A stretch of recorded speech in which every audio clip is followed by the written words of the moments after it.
शुक्रवार को लखनऊ के इलाहाबाद हाईकोर्ट बेंच में वकील जज साहब के सामने लगभग आधा किलो लहसुन लेकर पहुंच गए, जिसे देख हर कोई हैरान था। सबके मन में सवाल था कि आखिर ऐसा क्या हुआ कि वकील लहसुन लेकर कोर्ट आ गए।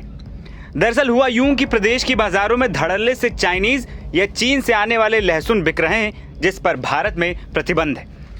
दरअसल मोतीलाल यादव नाम के एक वकील ने हाईकोर्ट में चाइनीज लहसुन को लेकर जनहित याचिका दायर की थी। वकील ने अपनी याचिका में कहा था कि चीनी लहसुन के हानिकारक प्रभावों के कारण देश में इस पर प्रतिबंध है। इसके बावजूद लखनऊ सहित पूरे देश में यह आसानी से उपलब्ध है।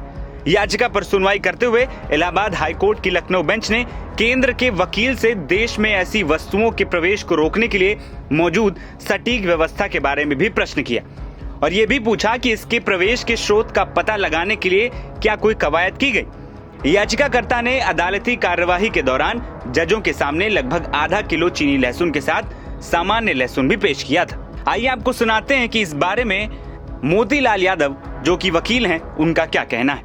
ना ही मार्केट में बेचा जाएगा। इस समय इंडिया में, पूरी इंडिया में, राजस्थान और मध्य प्रदेश में तो हड़ताल चल रही है। मंडी को बंद किया जा रहा है क्योंकि चाइनीज लहसुन वहाँ 80% बिक रहा है, जो कि पिछले 10 साल से बैन है। तो इसी के लेकर एक जनहित याचिका मैंने हाईकोर्ट में दायर की, जिसमें कल कोर्ट ने लहसुन, चाइना का लहसुन और देसी लहसुन तलब किया था। तो आज कोर्ट ने पूरा लहसुन चेक किया और उसके बाद चीन का लहसुन जो है वो जो यूपी के फूड सेफ्टी और ड्रग डिपार्टमेंट के लेबोरेटरी के जो चीफ हैं उनको कल तलब किया है और उनसे रिपोर्ट मंगाई है कि इसमें खाने से क्या क्या नुकसान हो सकते हैं। तो आपने जब लहसुन आज कोर्ट में आप लेके गए, किस तरह से उसका निरीक्षण किया, कैसे देखा जा सकता? कोर्ट ने लहसुन को पहले देखा, उसके बाद वो जो कली थी उसको भी देखा और ये भी देखा कि चाइना का लहसुन बहुत मोटा है और देसी लहसुन जो इंडिया का लहसुन है वो बहुत पतला है।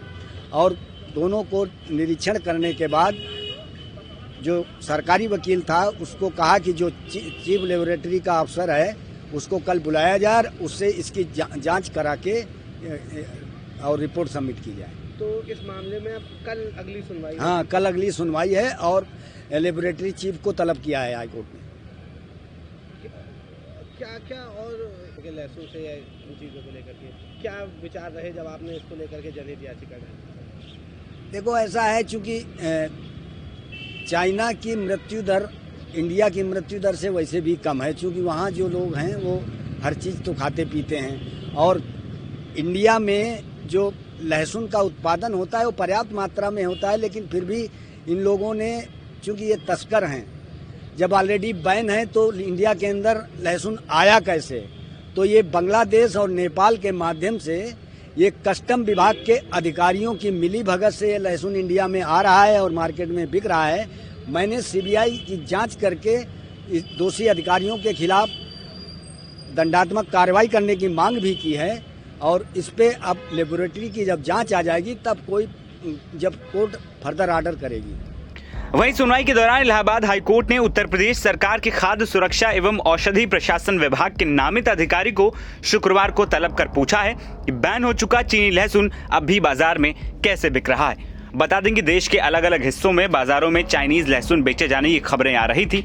मामले के जोर पकड़ने के बाद कार्रवाई भी शुरू हो गई और उत्तर प्रदेश के महाराजगंज में कई कुंटल चाइनीज लहसुन पकड़ा भी गया। आपको बता दें कि चाइनीज लहसुन के बारे में कहा जाता है कि इसमें मौजूद फंगस से गंभीर बीमारियां हो सकती हैं। साथ ही चाइनीज लहसुन में कीटनाशकों का स्तर भी काफी ज्यादा देखा गया। कीड़ों से बचाने के लिए इस पर मिथाइल ब्रोमाइड का भी इस्तेमाल किया जाता है, जिसकी वजह से इस लहसुन को खाने से पेट की बीमारियां जैसे अल्सर, इन्फेक्शन आदि होने का खतरा रहता है। इस जहरीले लहसुन के सेवन से किडनी से जुड़ी बीमारियां भी हो जाती हैं। हालांकि चाइनीज लहसुन देसी लहसुन के मुकाबले सस्ता होता है, इसीलिए प्रतिबंधित होने के बावजूद ज्यादा मुनाफा कमाने के चक्कर में ये बाजारों में धड़ल्ले से बिक रहे होते हैं। एनबीटी ऑनलाइन की रिपोर्ट।